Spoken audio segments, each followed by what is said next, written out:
오늘의 말씀은 시편 148편 4절에서 6절 말씀입니다. 하늘의 하늘도 그를 찬양하며 하늘 위에 있는 물들도 그를 찬양할지어다. 그것들이 여호와의 이름을 찬양함은 그가 명령하심으로 지음을 받았음이로다. 그가 또 그것들을 영원히 세우시고 패하지 못할 명령을 정하셨도다. 아멘.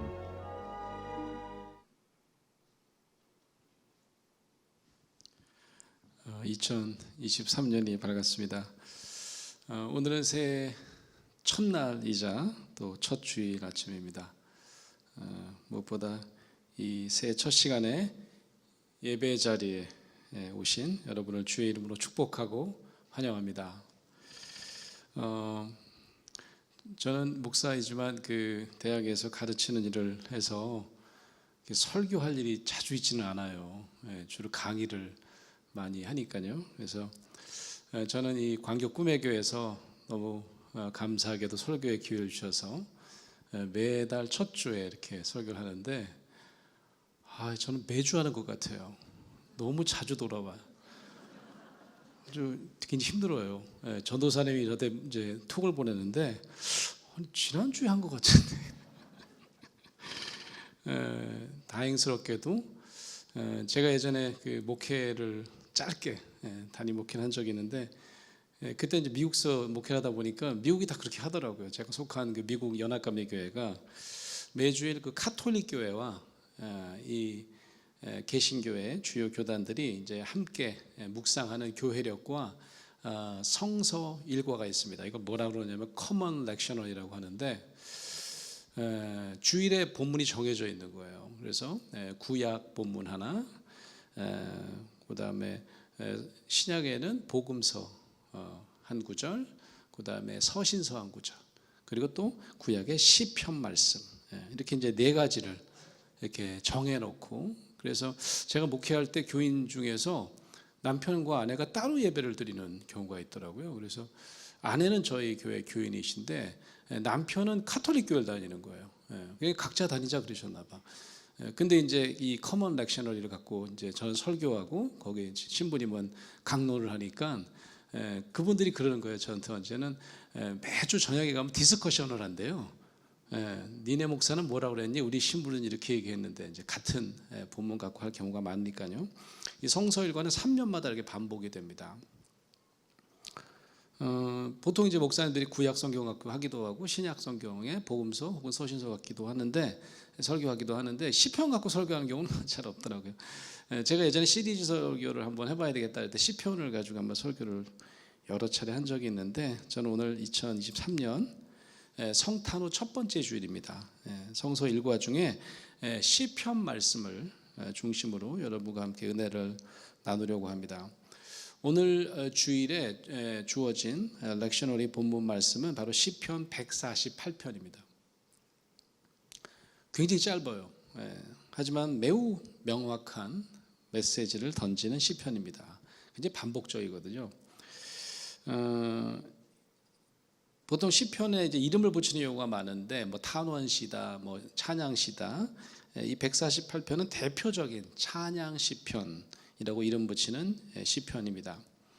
왜냐하면 이 14절밖에 안 되는데 여호와를 찬양하라라고 하는 이 명령어가 자그마치 한 몇 번쯤 나올 것 같으세요?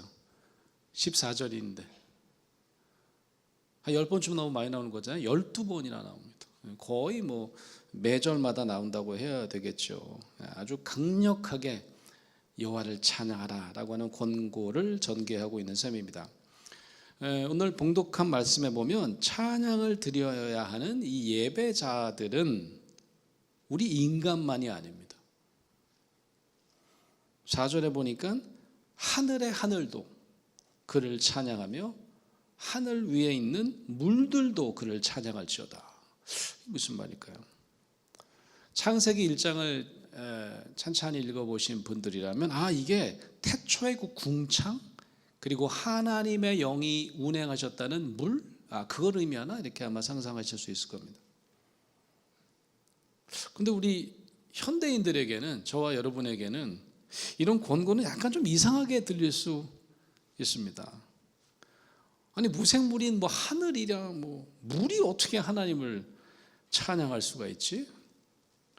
그건 그냥 비유적인 표현이라고 생각할 수 있는 구절입니다. 그렇죠? 여러분 어떠십니까? 여러분도 그렇게 생각하지 않으세요?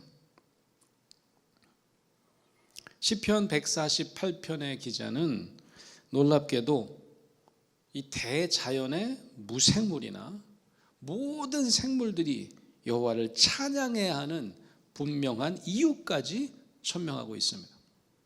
5절 말씀입니다. 그것들이 여호와의 이름을 찬양함은 그가 명령하심으로 지음을 받았음이로다.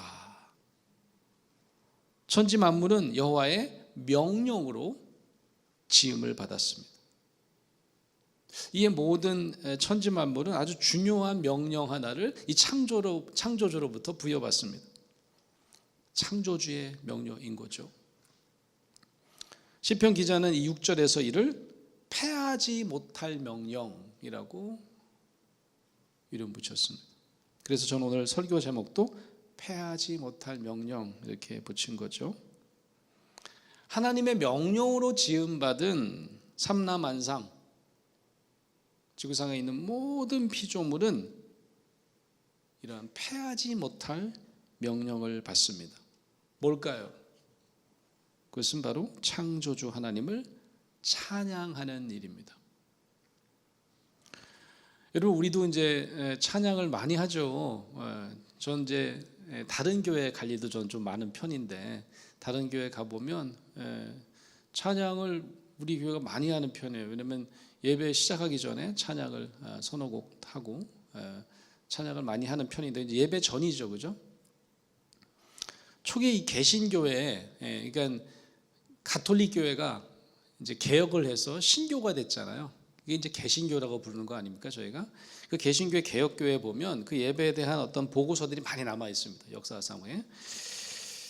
그때 예배를 어떻게 드렸을까? 이제 카톨릭 교회에서 예배를 다르게 드려야 되겠다. 그래서 카톨릭 교회는 여러분 뭐 가끔 뭐 가보신 적은 없지만 뭐 TV 같은 데 보시면 뭐 일어났다 앉았다 뭐 예전이 굉장히 많잖아요. 뭐 순서들이.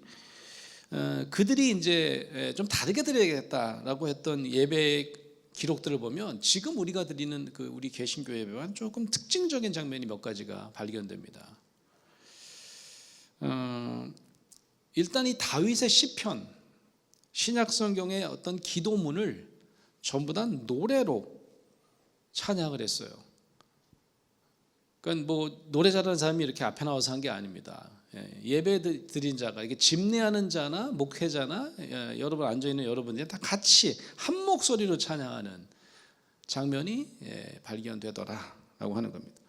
그러니까 소위 공동 기도문을 하는데 음절을 맞춰서 하는 거죠. 다시 노래처럼 이제 기도문을 드리는 겁니다. 설교 전에도 두 편의 시편을 선택해서, 우리도 시편을 교동문을 하죠, 그죠? 그렇지만 그 초기 개신교의 예배 전통에 보니까 이제 두 편의 시편은 아시다시피 음악에 맞춰서 드렸던 시거든요. 똑같이 음악을 이제 가지고 이제 시편을 부르더라. 설교를 끝났어요. 설교 끝나면 저희는 이제 뭐 기도하고 내려가신 경우도 있고, 뭐 이제 마무리하는 경우가, 이제 노래는 잘 없는데 이 설교가 마치면 이 설교자는 또 함께 설교 마친 후에도 시편을 멋진 화음으로 예배자들과 함께, 회중들과 함께 찬양했다라는 기록이 남아 있습니다. 그래서 이제 노래를 부르는, 이제 그러려면 이제 기도마다 곡조가 다 있잖아요. 그래서 이 남녀 예배자들의 손에는 이 각기 찬양집이 있었대요. 남성용, 여성용이 있었다는 거죠. 왜냐하면 화음을 넣었기 때문에. 그래서 예배도 그냥 이렇게, 우리는 성가대들이 이제 대표로 뭐 소프라노, 엘토, 테너, 뭐 베이스 이렇게 해서 이제 화음을 넣어서 찬양을 이제 함께 드리는 것보다 이제 대표로 드리는 경우가 많이 있는데, 전부 다 이제 화음을 넣어서 찬양을 했다는 거죠. 그러니까 초기 개신교의 예배에서의 회중은 앉아 있는 회중이라기보다는 제가 볼 때는 함께 찬양하는 회중에 가까웠다, 이렇게 생각이 들더라고요. 그러니까 이거는 이제 그 이전 전통인 카톨릭 교회나 동방 정교회 같은 데 가면 굉장히 예전 중심으로 여러분 미사라고 하는 게 가장 중요한 미사의 주체는 성직자들인 거죠. 회중은 거의 이제 뭐 구경꾼이라고 표현하고 그렇지만 굉장히 좀 부수적인 역할을 했던 것과는 좀 극적인 대조를 이뤘던 게 바로 초기 개신교의 예배 전통이다라고 하는 겁니다. 지금 우리가 드리는 예배는 어떤가요? 이런 초기 그 개신교 전통의 예배와 좀 비교해 볼 필요가 있을 것 같아요. 왜냐하면 우리 찬양이 그저 예배 의식의 하나, 예전의 하나로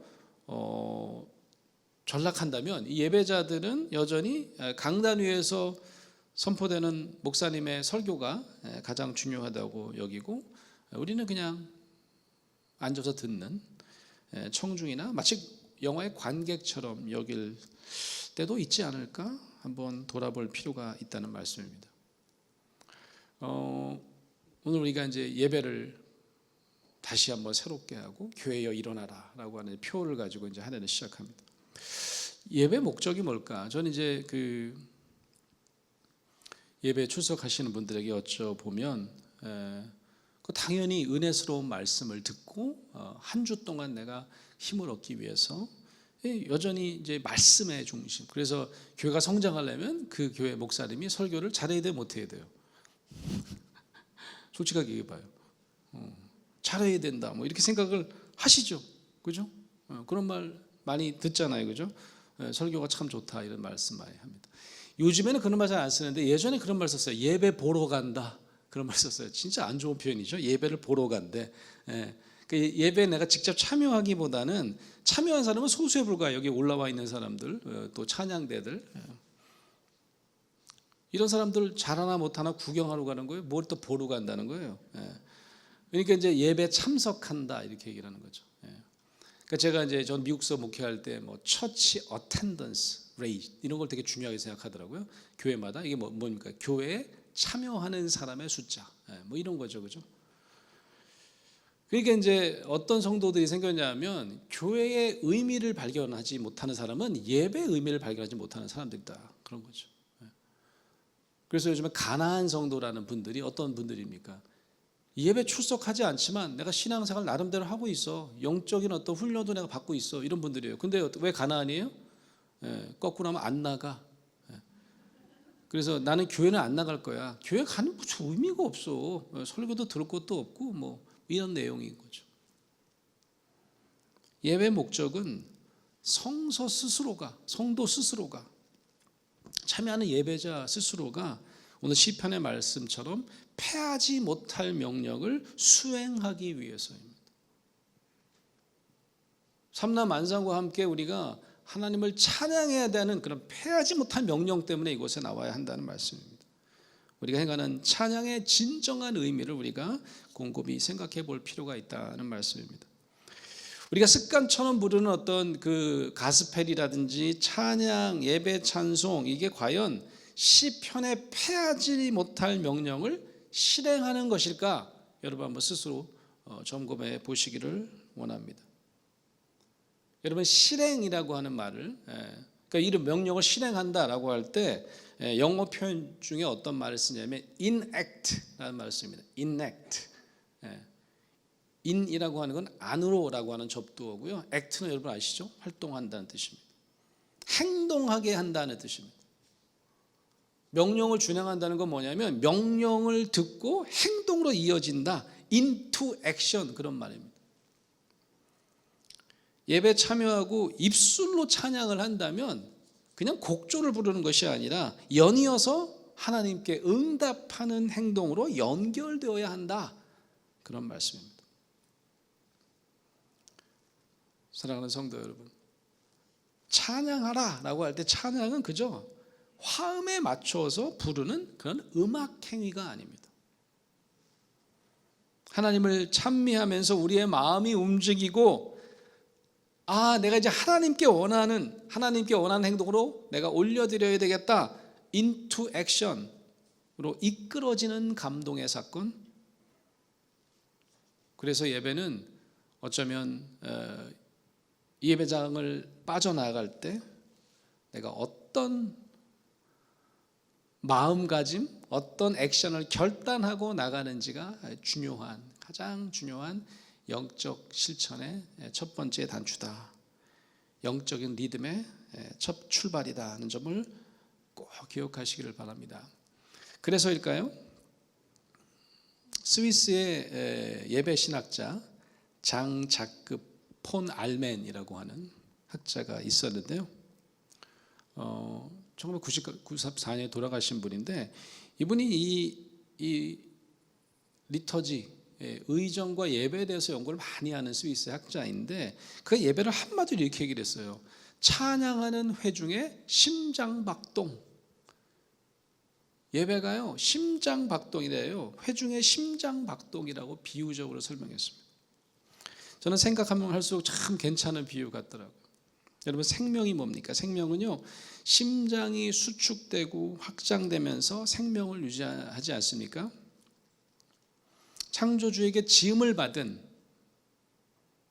모든 생명체에게 주어진 명령이 여호와께 찬양하라 하는 일이라는 말씀은 어떤 말씀인고 하니, 예배 시간에 찬양을 많이 하시오, 이런 명령이 아니라는 말씀입니다.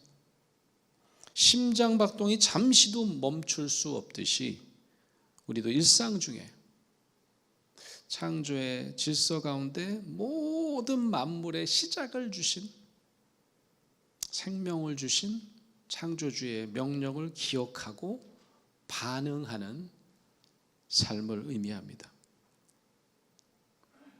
예배 가운데 하나님을 찬미하고 그 명령을 준행하는 성도는 그냥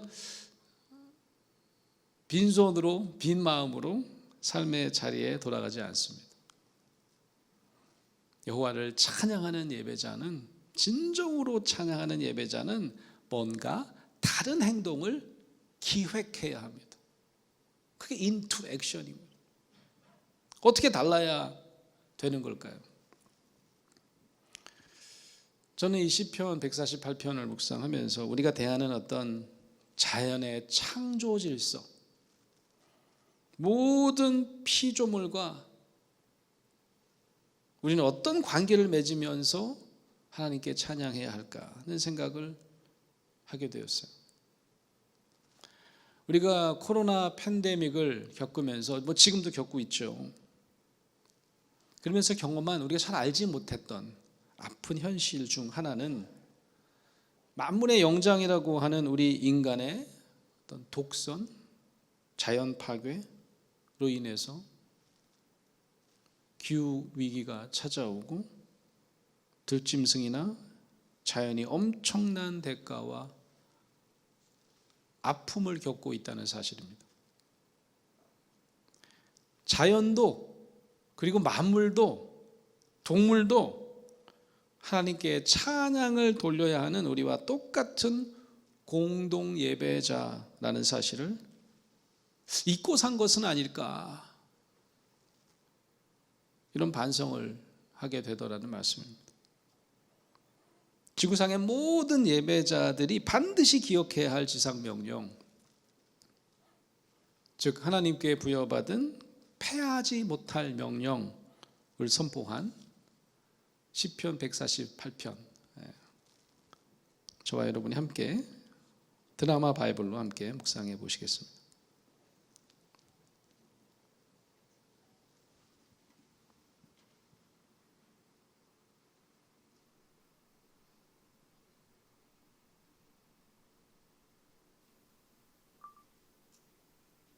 제 148편.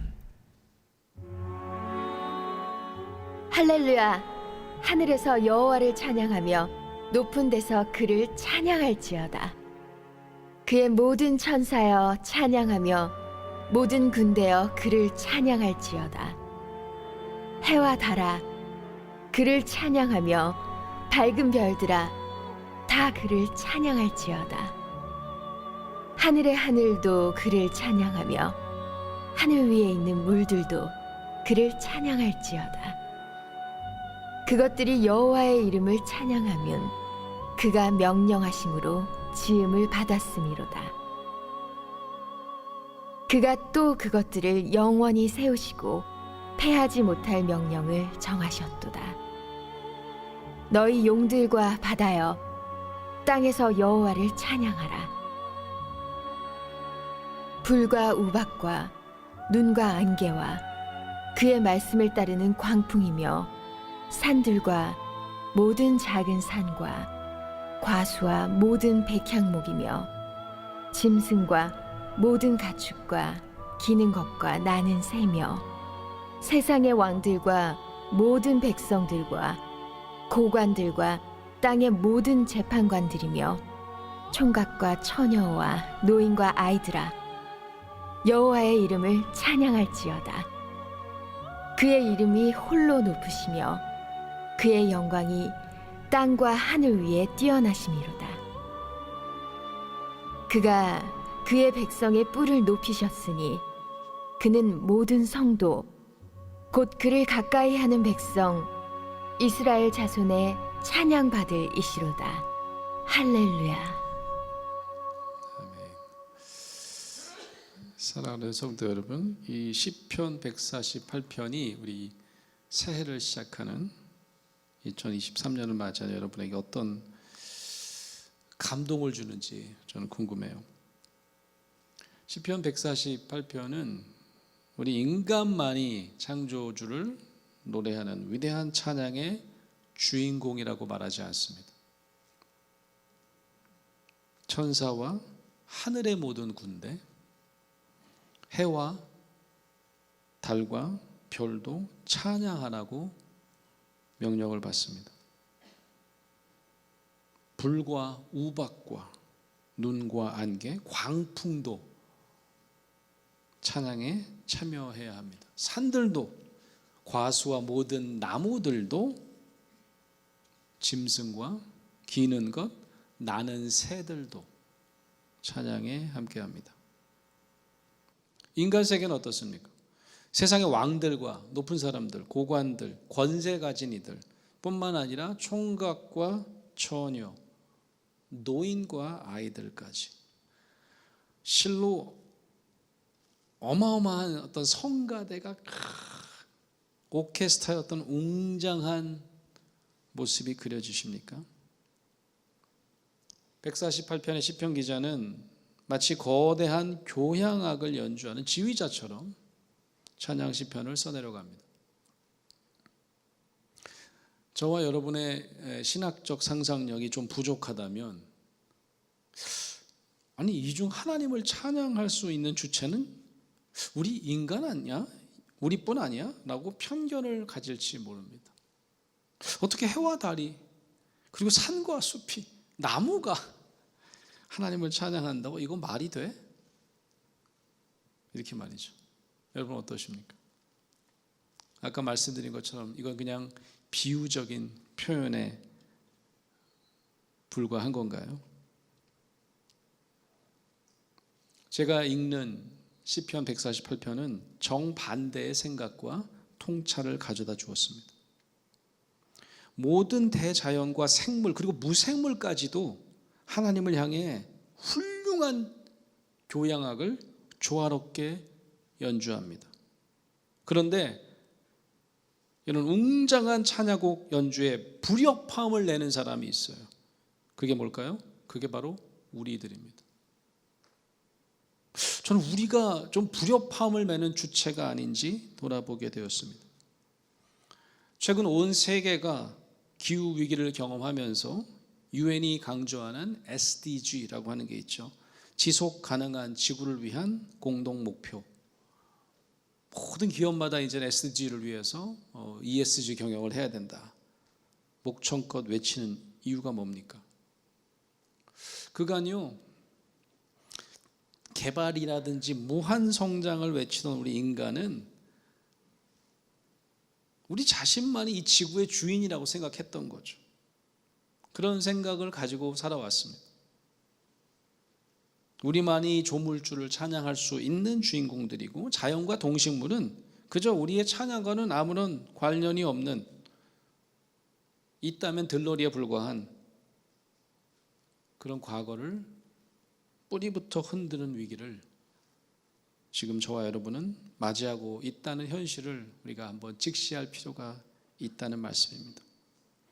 우리 인간의 욕심 너무 지나쳐서 우리가 딛고 사는 이 땅이, 우리가 함께하는 숲과 동식물이 고통을 받고 심지어는 우주의 자연스러운 흐름까지 방해해서 지구의 온도가 올라가고 온 세계는 하나님의 창조의 뜻을 거스르는 죄악을 범하게 된 것입니다. 그러니까 우리는 하나님을 찬양하는 교양 악단이 있다면 우리 인간은 어떤 역할을 그동안 해왔냐? 중요한 화음을 만드는 아주 긍정적인 역할을 하는 단원은 전혀 아니었다는 말씀입니다.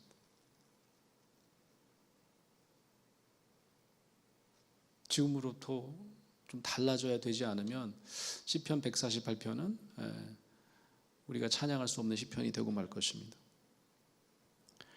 최근 우리 기독교 신학에서 가장 중요하게 생각하는 것이 바로 인간 중심주의가 하나님의 창조 질서를 얼마나 교란하고 조화를 생명으로 여기는 이런 대자연의 찬양 축제에 치명적인 방해를 해왔는지,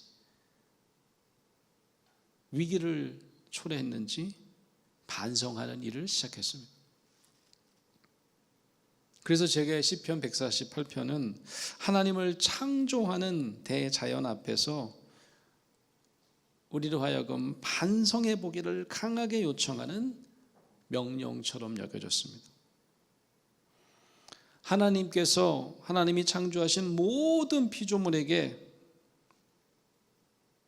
명령하신 명령, 창조주를 찬양하라는 그 패하지 못할 명령을 주셨지만 오히려 우리는 자연과 함께 찬양하라는 패하지 못할 명령은 보란듯이 위반하고 무시한 것은 아닌지 돌아보게 만드는 뼈아픈 시편 말씀인 것입니다.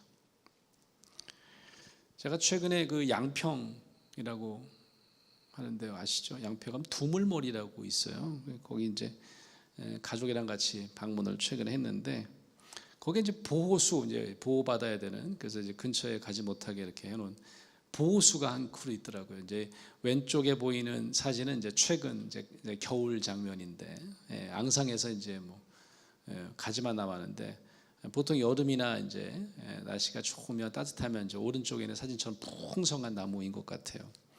수령이 나이가 한 몇 살쯤 돼 보이세요? 100년은 넘어 보여요. 우리보다 많이 산 것 같아요. 써있기는 400년이 넘었다고 써있더라고요. 수령이 자그마치 400년이 넘었습니다. 1600년대부터 존재했다는 이야기잖아요, 그죠? 여러분 한번 상상해 보십시오. 이 나무는 인간의 수명의 4배가 훌쩍 넘는 기간 동안에 이 자리에 서 있었어요, 그죠? 그러니까 이제 그걸 보호하려고 하는 거 아니겠습니까? 근데 나무가 하나님을 찬양한다는 모습이 그려지십니까? 시편 148편 나무에게도 찬양하라고 명령하잖아요. 나무가 어떻게 찬양해? 너무 난센스 아니야? 그러다가 제가 문득 이경숙이라고 하는 시인이 쓴 시 한 편이 생각났습니다. 제목이요, 나무처럼 살기예요. 나무처럼 살기. 제가 한번 낭독해 볼게요. 대자연과 함께 호흡하는 나무의 역사와 우리 자신의 삶을 한번 비교해 보시기를 바랍니다. 나무처럼 살기, 이경숙. 욕심 부리지 않기, 화내지 않기, 혼자 가슴으로 울기, 풀들에게, 새들에게 칭찬해 주기, 안아주기, 성난 바람에게 가만가만 속삭이고 이야기 들어주기, 구름에게, 기차에게 손 흔들기, 하늘 자주 보기, 손뼉 치고 웃기, 크게 감사하기, 미워하지 않기, 혼자 우물처럼 깊이 생각하기, 눈 감고 조용히 기도하기. 사랑하는 성도 여러분, 시편 기자가 노래한 대자연의 찬송이 뭔지 상상이 되십니까? 하늘과 별이, 구름과 바람이, 그리고 나무와 풀들이, 짐승과 새들까지 하나님을 찬양하라고 노래한 이유가 상상이 되십니까? 이 시를 제가 읽으면서 하나님 앞에 선 자연은 생명의 질서, 우주의 평화의 원리를 거스르지 않습니다. 하나님이 만드신 창조의 뜻을 따라 묵묵히 그 생명을 100년, 200년, 이 나무는 400년을 이어갑니다. 우리가 반드시 배워야 할 진정한 찬양입니다. 어떻게 하면 우리가 대자연과 함께 부르는 찬양에 의미 있게 참여할 수 있을지 묵상하시면서 짧으니까 시편 148편을 다시 한번 묵상해 보겠습니다. 제 148편. 할렐루야. 하늘에서 여호와를 찬양하며 높은 데서 그를 찬양할지어다. 그의 모든 천사여 찬양하며 모든 군대여 그를 찬양할지어다. 해와 달아 그를 찬양하며 밝은 별들아 다 그를 찬양할지어다. 하늘의 하늘도 그를 찬양하며 하늘 위에 있는 물들도 그를 찬양할지어다. 그것들이 여호와의 이름을 찬양하면 그가 명령하심으로 지음을 받았음이로다. 그가 또 그것들을 영원히 세우시고 패하지 못할 명령을 정하셨도다. 너희 용들과 바다여 땅에서 여호와를 찬양하라. 불과 우박과 눈과 안개와 그의 말씀을 따르는 광풍이며 산들과 모든 작은 산과 과수와 모든 백향목이며 짐승과 모든 가축과 기는 것과 나는 새며 세상의 왕들과 모든 백성들과 고관들과 땅의 모든 재판관들이며 총각과 처녀와 노인과 아이들아 여호와의 이름을 찬양할지어다. 그의 이름이 홀로 높으시며 그의 영광이 땅과 하늘 위에 뛰어나심이로다. 그가 그의 백성의 뿔을 높이셨으니 그는 모든 성도 곧 그를 가까이 하는 백성 이스라엘 자손의 찬양받을 이시로다. 할렐루야. 창조주로부터 생명을 부여받는 일은 호흡의 신비를 간직하는 것입니다. 창조주가 아니면 호흡을 만들 수가 없어요. 자가호흡이 힘든 중환자들에게 보조장치를 통해서 호흡을 간신히 이어갈 수 있도록 의료진이 도울 수 있거든요. 그죠? 근데 그 호흡 자체를 만드는 일은 인간이 할 수 있는 일이 아닙니다. 호흡을 주시는 이는 오직 한 분 창조주 여호와 하나님이시라는 말씀입니다. 여러분 호흡에서 들숨과 날숨을 아시죠? 들어 마시고 내뱉게 되어 있습니다. 저는 이제 상담을 공부하는 사람이어서 불안장애가 있는 사람에게 제가 예전에 훈련 받을 때 세븐업이라는 말 하잖아요. 그 사이다 이름이잖아요. 세븐업 호흡법이라는 걸 가르쳐요. 세븐업이라는 게 뭐냐면 7초까지 들이마시라는 거예요. 하나, 둘, 셋. 그렇게 들이마시잖아요. 7초 되게 힘들어요. 그러면 들숨을 그렇게 7초까지 하면 날숨은 10초 이상 내뱉게 되어 있습니다. 그렇게는 못해요. 하면 후 하고 이제 들숨보다 날숨을 더 길게 쉬게 만드는 거죠. 길게 들이쉬면 길게 내뱉게 되는 법입니다. 그래서 들숨을 잘 쉬면 천천히 잘 쉬면 날숨을 질 높게 쉴 수 있는 거죠. 그러면 불안이 우리 부교감 신경계가 안정을 이루면서 우리 이제 자율신경계라는 게 이제 호흡도 막 가빠지는 게 이제 힘든 건데 불안한 사람이 호흡이 가빠지거든요. 들숨만 쉬는 것과 다 같이 마치 들숨만 쉬는 것 사람처럼 보인단 말씀이죠. 그래서 들숨을 길게 쉬게 해서 날숨을 천천히 빼게 만드는 방법을 사용합니다. 우리가 드리는 찬양과 저는 주일 예배도 마찬가지라고 생각합니다. 아까 예배는 심장박동이다라고 얘기했던 스위스의 한 신학자의 이야기처럼 축도가 끝나고 삶의 자리로 우리가 돌아갈 때에 감사한 마음으로 충만해서 만물과 함께 여호와를 찬양하면서 다시금 샬롬 평화를 이루는 삶을 이어가는 성도가 많다면 그 예배는 분명히 살아있는 뜨거운 심장박동 같은 예배가 되는 것입니다. 사랑하는 성도 여러분, 올 한 해 우리는 다시금 하나님의 영광을 노래하는 찬양을 부를 것입니다. 그리고 예배 자리에서도 더욱 찬양의 소리를 높일 것입니다. 하지만 오늘 시편 148편을 묵상하신 여러분은 반드시 기억하시기를 바랍니다. 우리 혼자 부르는 찬양이 되어서는 안 됩니다. 자연과 동식물 그리고 만인과 함께 부르는 찬양이 되어야 합니다. 왜냐하면 혼자서는 화음을 만들지 못하잖아요. 우리 광교 꿈의 교회는 이렇게 자연과 나무와 함께 부르는 찬양을 이행하고 있어요. 잘 모르셨죠? 제가 여러 교회 목사님께 얘기를 했거든요. 이 주보라고 하는 게 종이로 만드는데 사실 용도가 금방 끝난다. 예배만 끝나면 이제 버리시는 분이 많고 두고 가시는 분도 많고, 그래서 이제 주보를 한번 없애는 것만 하더라도 아마 한국 교회가 주보를 다 없앤다. 우리 PPT 다 사용하는데 PPT로만 하고, 뭐 기록을 남겨야 된다면 그냥 파일로 남기고 디지털로 남겨도 되니까 그거 하실 수 있는 분이 별로 없더라고요. 큰교회 목사님들이 제가 여러 번 부탁을 했더니 다 힘들다고 그래요. 주보 만드는 분이 또 교인이래.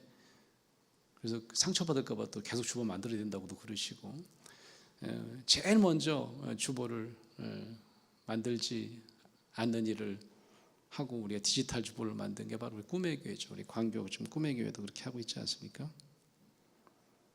남의 희생으로 만들어지는 종이를 그래도 아낌으로 해서, 그게 뭐 얼마나 대단한 일일까라고 생각하실지 모르겠지만 저는 참 의미 있는 공동 찬양. 한국 교회가 다 그렇게 한다면, 대학도 이제 그런 걸 시작했거든요. 대학도 입시 때 종이를 진짜 많이 써요. 입시 때는 지원하는 사람들의 지원서가 그렇죠. 또 면접할 때 다 사람마다 다 프린트아웃해서 그거 보면서 하거든요. 그리고 다 버려요. 다 폐기하죠. 다 잘라버려요. 갈기갈기 잘라버려요.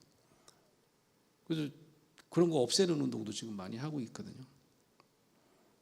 올 한 해 자연과 동실문과 함께 하나님의 창조를 기쁘게 노래하는 다양한 찬양의 방식을 우리 교회도 찾아낼 수 있기를 간절히 바랍니다.